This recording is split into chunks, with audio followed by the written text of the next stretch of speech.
ఓ పక్క మణిశర్మ దంచుతుంటే ఇంకోవైపు దేవిశ్రీ ప్రసాద్ వాయించేవాడు. మరోవైపు ఆర్పి పట్నాయక్ ఉండేవాడు. ఇంకా చక్రీ సినిమాలు చక్రీకి ఉండేవి. కీరవాణి కూడా బిజీగానే ఉండేవాడు. ఇలా దశాబ్దం కిందట స్టార్ మ్యూజిక్ డైరెక్టర్ అంటూ చాలా మందే కనిపించేవాళ్ళు. కానీ ఇప్పుడు అలా లేదు. మెగాస్టార్ చిరంజీవికి దేవిశ్రీ ప్రసాదే కావాలి, రామ్ చరణ్ కి అతనే కావాలి, ఎన్టీఆర్ కు అతనే వాయించాలి, నాగ చైతన్య సినిమాకు అతనే పనిచేయాలి. తెలుగులో ఏ భారీ ప్రాజెక్టు మొదలైనా దేవిశ్రీనే ఫస్ట్ ఛాయిస్ అవుతున్నాడు. అతడిలా ఇంకెవరూ బిజీగా లేరిప్పుడు. మిగతా సంగీత దర్శకులందరూ దేవిలో ఉన్న ఫామ్ లో లేరు.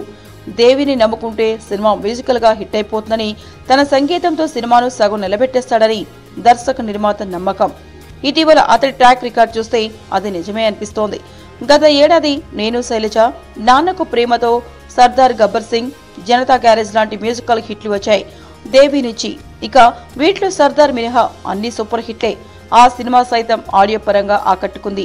ఇక ఈ ఏడాది ఖైదీ నంబర్ 150, నేను లోకల్ లాంటి మ్యూజికల్ హిట్లను ఖాతాలో వేసుకున్నాడతను. ప్రస్తుతం రానుండే వేడుక చూద్దాం, దువ్వాడ జగన్నాథం, రామ్ చరణ్ సుకుమార్ సినిమా, భరత్ అనే నేను, జై లవకుశ, రామ్ కిషోర్ తిరుమల మూవీ, ఎంసీ లాంటి క్రేజీ ప్రాజెక్టులకు పనిచేస్తున్నాడు దేవి. గత కొన్నేళ్లలో తెలుగులో దేవికి గట్టి పోటీ ఇచ్చిందంటే అది తమనే. కానీ ఈ మధ్య అతడి జోరు తగ్గింది. పెద్ద సినిమాల్లో అవకాశాలు పెద్దగా రావట్లేదు. సినిమాలు తగ్గిపోయాయి.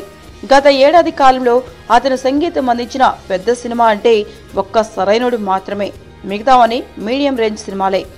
ఇంతకుముందులాగా స్టార్ హీరోలు, డైరెక్టర్లు అతన్ని ప్రిఫర్ చేయట్లేదు. ప్రస్తుతం తమన్ చేతిలో ఒక్కటంటే ఒక్క పెద్ద హీరో సినిమా కూడా లేకపోవడం గమనార్హం.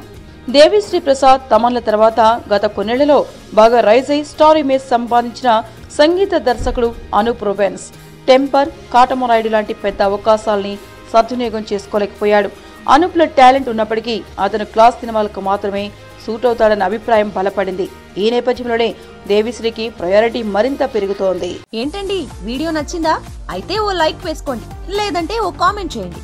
ఎప్పటికప్పుడు మా వీడియోస్ చూడాలంటే సబ్స్క్రైబ్ చేసుకోండి.